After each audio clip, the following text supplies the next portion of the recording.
नमस्कार। हम हैं जेपी द्विवेदी भोजपुरी साहित्य रचना आलोचना चैनल से रउरा सभे के स्वागत करतनी। आज पुस्तक चर्चा सत्र में हमरा भिरी जौन पुस्तक दिया निनिया रानी एगो लोरी संग्रह, रचनाकार उमाशंकर शुक्ल दर्पण जी, प्रकाशन संस्थान भोजपुरी प्रकाशन नई दिल्ली, आ प्रकाशन वर्ष 2026। एगो जौन खास बात बा कि भोजपुरी साहित्य जगत में निनिया रानी लेखा पुस्तक बहुत दिन के बाद आइल है सोझा। तो हम कुछ एकरे बारे में बताई, कुछ बोली। ओकरे पहले हम रउरा सभे से एगो निहोरा करब कि भोजपुरी प्रकाशन नई दिल्ली जौन भोजपुरी के पुस्तकन के लेके लगातार काम कर रहल बा, ओकर हौसला बढ़ावे के जरूरत बा।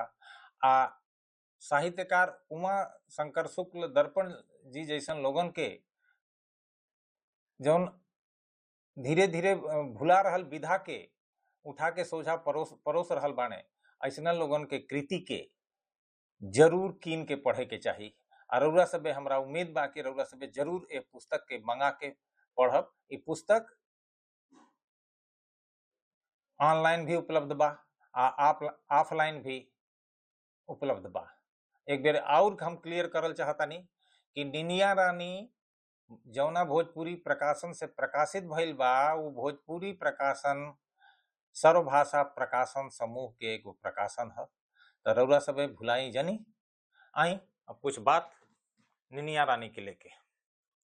निनिया रानी भोजपुरी के सुप्रसिद्ध साहित्यकार उमा शंकर शुक्ल दर्पण द्वारा रचित लोरी संग्रह के एगो महत्वपूर्ण कृति है। यह संग्रह में भोजपुरी लोक जीवन, मातृत्व के ममता, बाल मन के चंचलता, ग्रामीण संस्कृति के सहज सुंदर चित्रण मिलेला।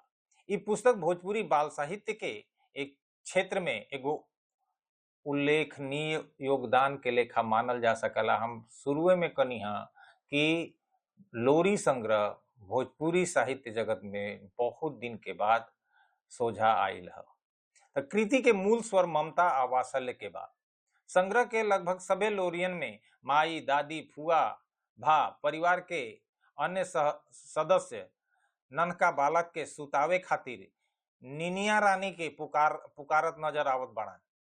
निनिया रानी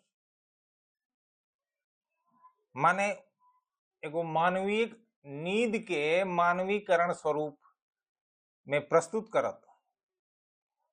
शुक्ल जी निनिया जल्दी रतनिया के, भा आवा हो चनरमा, बदरा निनिया बुलावा जैसन रचनन में माई के स्नेहिल आग्रह अत्यंत मार्मिक रूप से उकेर के सोझा लियाइल बाड़न।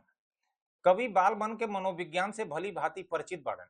लोरियन में बच्चा के खेल, ओकर जिद, ओकर हंसी, ओकर भोलापन, ओकर कल्पना लोक के बहुत सहज से प्रस्तुत कैले बाड़न। बबुआ बोले बम बम बम, बबुआ कलाकार बाना, हमारी दुलरैतीन बिटिया आदि रचनन में बालक के स्वाभाविक गतिविधियन के जीवंत चित्र मिल रहल बाटे। ये संग्रह के एगो खास विशेषता प्रकृति चित्रणों बा। चांद, तारा, बदरा, महुआ, इमली, निमिया, गौरैया, तितली, सावन, पुरवैया आदि प्राकृतिक तत्व लोरियन में बार बार आ रहल बाड़न सन, जवन लोरियन के सुघरई के में चार चांद लगा रहल बाड़न। ऐसे रचना में संगीतात्मकता तो आइबे करेले, साथे बच्चन के प्रकृति से जुड़ल संवेदनशील दुनिया के निर्माणों होला।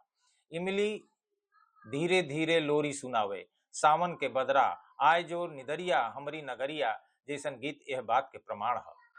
भोजपुरी लोक संस्कृति के रंग पुस्तक में भरपूर बाटे।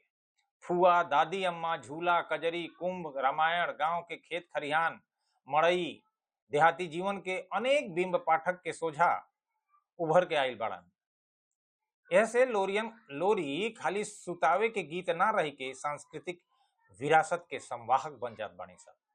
भाषा शैली पुस्तक के एगो मजबूत पक्ष है। भाषा सरल सहज बोलचाल के बा। ध्वनात्मक शब्द जैसे छम छम, ढम ढम, खन खन, रिम झिम, बम बम लोरियन के गेयता लयात्मकता के बढ़ा रहल बाटे। ऐसे ही रचना पढ़े से ज्यादा गुनगुनावे जोग बन गइल बानी सन। निनिया रानी भोजपुरी बाल साहित्य के एगो अत्यंत सरस, मधुर आ संस्कार परक लोरी संग्रह बा। एमे मातृत्व के ममता, लोक जीवन के सहजता आ प्रकृति के मोहकता के संग ही भोजपुरी संस्कृति के आत्मा संगे सोझा आ रहल बाटे। ई पुस्तक खाली बचने खातिर उपयोगी नहीं खे, ई वो सबके खातिर पढ़े जोग बा जे भोजपुरी से नेह छोरा खेला, जे भोजपुरी भाषा के सुतत जागत, उठत बैठत अपने रोज रोज के उपयोग में लिया रहल बाटे।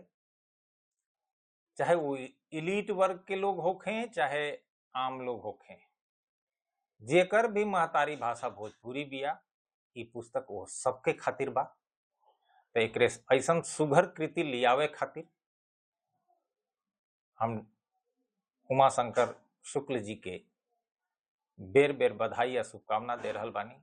संगही ये पुस्तक के प्रकाशित करे खातिर भोजपुरी प्रकाशन माने सर्वभाषा प्रकाशन नई दिल्ली भी साधुवाद के पात्र बा। वो लगातार यह दिशाई बहुत सकारात्मक कार्य कर रहल बाटे। एकरा संग ही हम आज अपने वाणी के विश्राम दे रहल बानी। जय भोजपुरी।